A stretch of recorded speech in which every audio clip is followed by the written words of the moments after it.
Ya, ini nampak dengan rompi pink ya pemirsa ya. Febri berangkat dari rutan KPK siang tadi diantar menggunakan kendaraan tahanan kejaksaan. Dan ia mengenakan rompi tahanan merah muda khas Kejaksaan Agung. Febri datang sambil membawa map biru, kalau kita lihat ini ya dipegang erat, dan ini keluar dari kendaraan tadi untuk diperiksa oleh tim 9, dan hingga berita ini kami tayangkan Febri masih diperiksa oleh tim 9 Kejaksaan Agung terkait dugaan ya pencucian uang setelah ditemukannya ratusan miliar rupiah dan juga emas batangan di rumah dinasnya.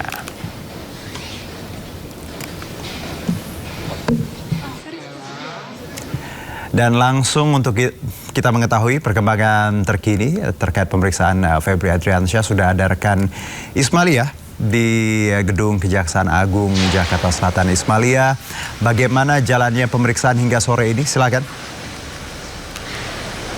Ya, selamat sore Juno dan juga pemirsa. Betul sekali, mantan Jampitsus Febri Adriansyah hari ini diperiksa di kantor Kejaksaan Agung. Yang dimana dapat kami laporkan kepada Juno dan juga pemirsa, tadi Febri keluar dari rutan KPK karena memang sebelumnya Febri ini ditahan di rutan KPK ini pada pukul 13.05 dan sampai ke kantor Kejaksaan Agung ini pada pukul 13.30. Dan saat ini sudah pukul 16.47, ini berarti sudah lebih dari 3,5 jam Febri diperiksa, namun memang kami belum mendapatkan informasi apa saja yang ditanyakan kepada Febri nantinya oleh penyidik.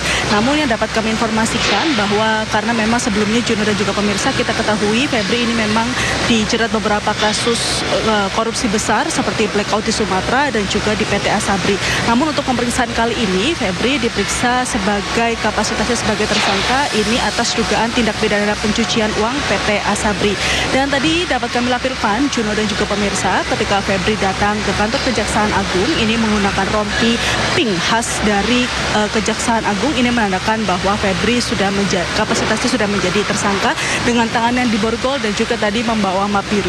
Ketika ditanya awak media, Febri memang tidak mengatakan sepatah kata pun, namun hanya melemparkan senyuman saja. Dan sampai saat ini memang kami masih terus menunggu keluarga Febri setelah selesai diperiksa oleh tim 9 yang memang dibentuk khusus untuk menangani kasus Febri Adriansyah. Yang kita ketahui Juno dan juga pemirsa, sebelumnya ini juga kasus ini ditangani oleh Korps Tipikor dan menggeledah sejumlah wilayah rumah dan juga kafe. Ini menemukan beberapa uang mata asing dan juga emas seberat dengan total seberat 74 kg yang pastinya nantinya ini juga nanti akan ditanyakan oleh penyidik kepada Febri Adriansyah. Sementara itu yang dapat kami laporkan kembali kepada Anda, Jun. Baik Ismalia, jadi masih berlangsung hingga sore ini ya. Terima kasih Ismalia atas laporan Anda, selamat bertugas kembali.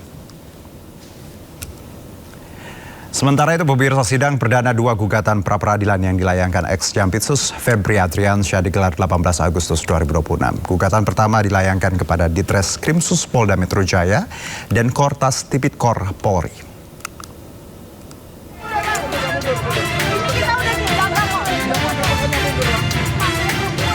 Sidang perdana 2 gugatan pra-peradilan yang dilayangkan mantan Jaksa Agung Muda Tindak Pidana Khusus atau Jampitsus Febri Adriansyah dalam kasus dugaan tindak pidana pencucian uang sudah dijadwalkan Pengadilan Negeri Jakarta Selatan.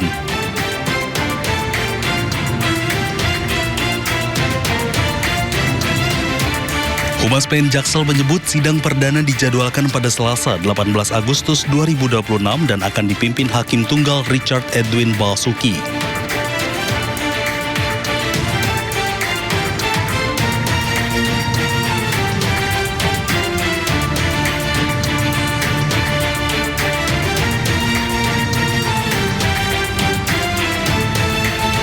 Pihak termohon yakni Direktorat Reserse Kriminal Khusus atau Ditreskrimsus Polda Metro Jaya, Kops Pemberantasan Tindak Pidana Korupsi atau Kortas Tipikor Polri, dan Direktorat Penyidikan Jaksa Agung Muda Tindak Pidana Khusus atau Jampitsus.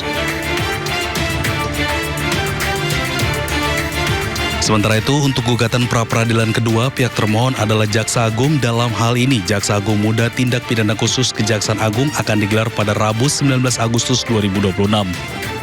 Tim Liputan iJus melaporkan.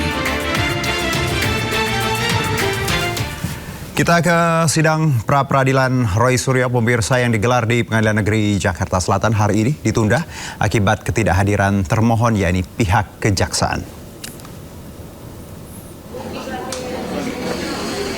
Ya, pada sidang perdana pra-peradilan keempat ini Roy Suryo mengajukan gugatan ke Polda Metro Jaya terkait sah atau tidaknya status pencekalan dirinya ke luar negeri. Nampak Roy sedang bertemu dengan para pengunjung juga ya, supporter nampaknya, karena tadi selfie bareng.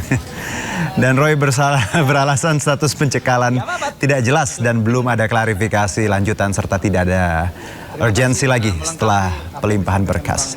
Sidang dijadwalkan berlangsung di Jumat 14 Agustus pekan depan. Hari ini hakim memainkan. Nah pemirsa, kalau Roy Suryo sibuk dengan pra-peradilan, Dr. Tifauzia Tiasuma menyatakan mengakhiri keterlibatan aktifnya dalam polemik ijazah Presiden ke-7 Republik Indonesia Joko Widodo. Tiva merasa tugas ilmiahnya dalam mengkaji ijazah Jokowi telah selesai.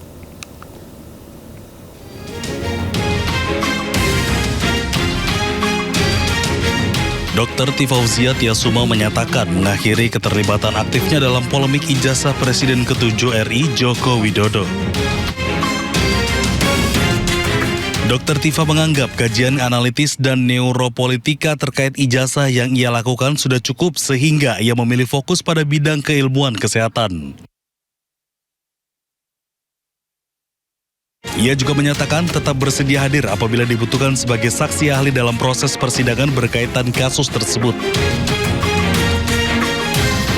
Selama kurang lebih 450 hari juga saya sudah menjadi pelaku hukum di situ. Dalam hal ini saya sebagai saksi, lalu kemudian terlapor, lalu kemudian tersangka, dan pada akhirnya menjadi terdakwa yang alhamdulillah pada tanggal 23 Juli 2026 ya, pada sidang yang sudah terjadi di Pengadilan Negeri Jakarta Timur, saya akan bebas dari segala dakwaan, alhamdulillah wa syukurillah ya.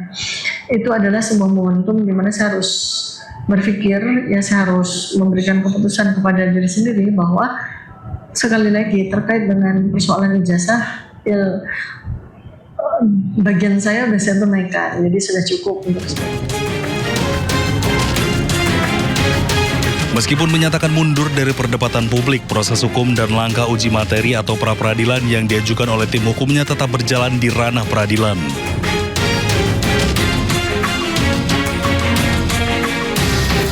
Anda bingung, saya juga bingung. Karena saya juga habis di luar kantor kemarin. Jadi ada apa ini pemirsa? Saya juga belum memahami. Nah ini ex-terdakwa kasus ijazah Joko Widodo, Dr. Tiva mengaku selesai meneliti ijazah karena tugas utama kajian ilmiahnya sudah selesai. Dan tugas utama kajian ilmiah Dr. Tiva berfokus pada foto yang ada di ijazah Jokowi dan sudah diterbitkan dalam buku Jokowi's White Paper. Tugas saya dalam penelitian terkait dengan ijazah yang dipaparkan oleh Bareskrim tanggal 22 Mei 2025 ini itu sudah selesai. Penelitian saya sekali lagi tepat Agustus tahun 2025 sudah saya bukukan, sudah saya launching dalam bentuk buku Jokowi's White Paper. Domain saya sekali lagi ini saya kan hijrah terkait ya, tapi kan foto.